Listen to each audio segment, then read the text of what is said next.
your help. I think I need you to stick this in when I take the... Do tell.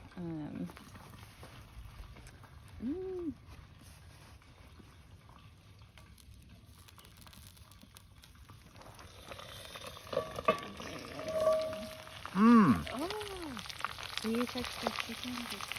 Yeah. I think it looks good though. There's some, like a fatty too.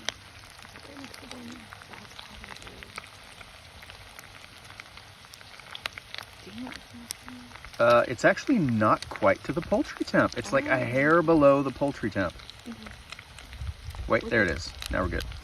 Yeah, we're good. When we take it off and bring it in as well, it's going to continue to cook for a bit.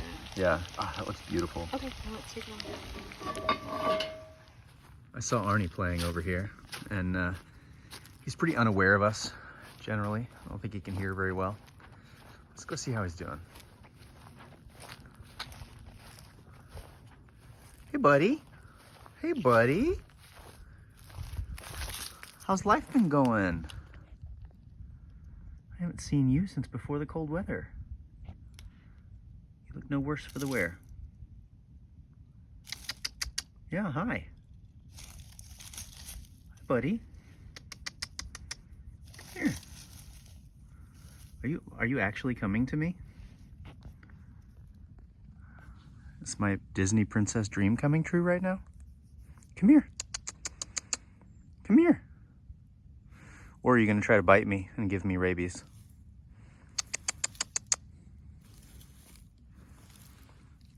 Hi.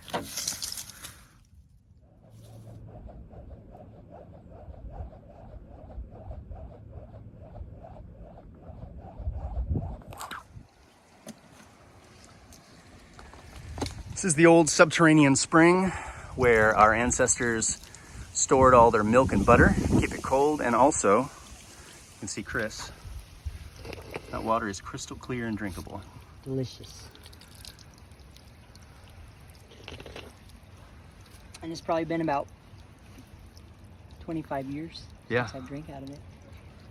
At least. I really want to climb back in there one of these days. I know. We'll see where they kept all their milk and butter. Are they here? Here it comes. This is how dirty they are. When you stand by the spring, that's the ice here.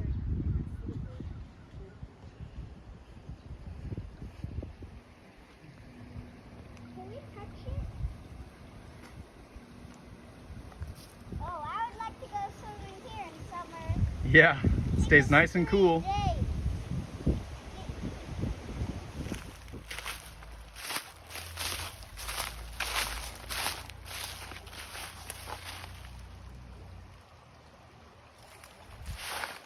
It's pretty low today.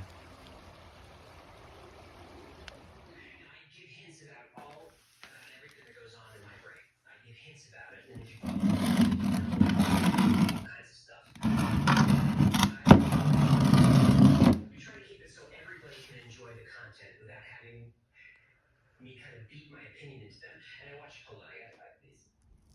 There's Marvin. Right there. I don't want to get any closer than this. He gets alarmed. He's still alive, survived the cold snap with no shelter. I was worried about him, but he seems pretty self-sufficient. He still wants nothing to do with us. I'm okay with that. The owner never did come back to get him, so I guess he's just gonna live like a squatter for the rest of his days down here. And if he's happy with that, he's not hurting anybody, I don't mind a bit. This is an old hardwood bookshelf that I rescued from the oldest house on the property and redid. So it was 3 individual pieces. This side matched that side, and this side matched that, so that the shelves were all facing forward against a wall. But we didn't want to put it up against a wall, and the shelves were too flimsy to stand unless they were up against a wall. So I attached the 3 pieces in this sort of alternate method here, permanently attached, and then gave them this nice gray and gold paint job because I'm in my gray and gold period right now. And now this desk, or this bookshelf, still holds the exact same number of books, but it's much more stable. Stands on its own anywhere you put it. I made myself a parking sign here by the bluff. I parked my truck in front of this tree. So I gathered a few reflective objects that were otherwise just junk around the property and made myself a parking sign. Corey was jealous. She wanted a parking sign for her truck. So I used a telephone pole. It goes a few feet into the ground, and then the tire will help me adjust it straight and hold it there when I pour the concrete in. Some little kintsugi reflector action happening. And then I put an old pot on top that happened to fit perfectly over the telephone pole, and made a little Buddha with a metal sunflower and an egg on his head.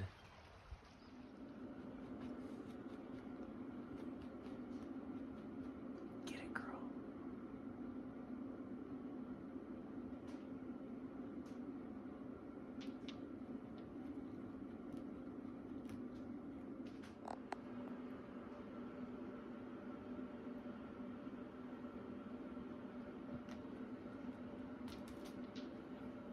Lily's favorite toy is a sock full of rocks hanging from the ceiling.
I'm also finally building the wooden frame for our compost toilet. We've just been using the poop bucket, which is just a 5-gallon bucket filled with sawdust. It works fantastic. We also have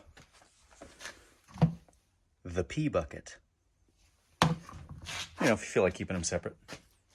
But this, we're basically gonna have our compost bucket under a lid with a nice big wooden toilet seat, like a real live toilet seat on top. And then over here, we'll just have a hatch that opens that has our sawdust in it. Whoosh, whoosh, whoosh. Pretty cool. We'll have to put some walls up in here as well so people don't feel like they're pooping in a hobo shanty, which they kind of are. Here's the finished scrap chicken coop using all of, well, not all of. Grandpa has a ton of scraps over here. I used a few of them to build this 20 by 9 chicken coop. It's got a horizontal door over here that we can actually lift up, and it allows us to pull this smaller chicken tractor out, which we can move anywhere outside we need them to be, and then they always return to it to be fed or to sleep or roost or lay eggs. Here they are playing inside. Even some of the chicken wire. When I ran out of chicken wire, I started using old rusty grill tops. This is the condenser from the back of a fridge. This is a scrap piece of metal that somebody punched a bunch of washers or plugs out of. And then both of the doors we took out of one of the older houses on the property, and they work.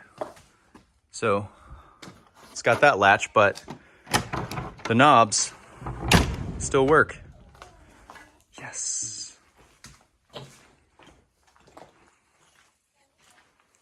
Pretty slick. If you remember, this is my very minimalist and attractively conservative parking sign that Corey got jealous of. So I'm making her an extremely aggressive and ostentatious parking sign. I still have to pour some concrete in this bucket, and then I'll take that off. It's like a form. I'll make a little concrete pillar up about 2 feet up the stalk of that thing, and then I'll eventually wire brush it and paint it. But I'm just gonna keep adding reflectors to it as I find them all over the land, till it's just a dense mosaic of reflectors.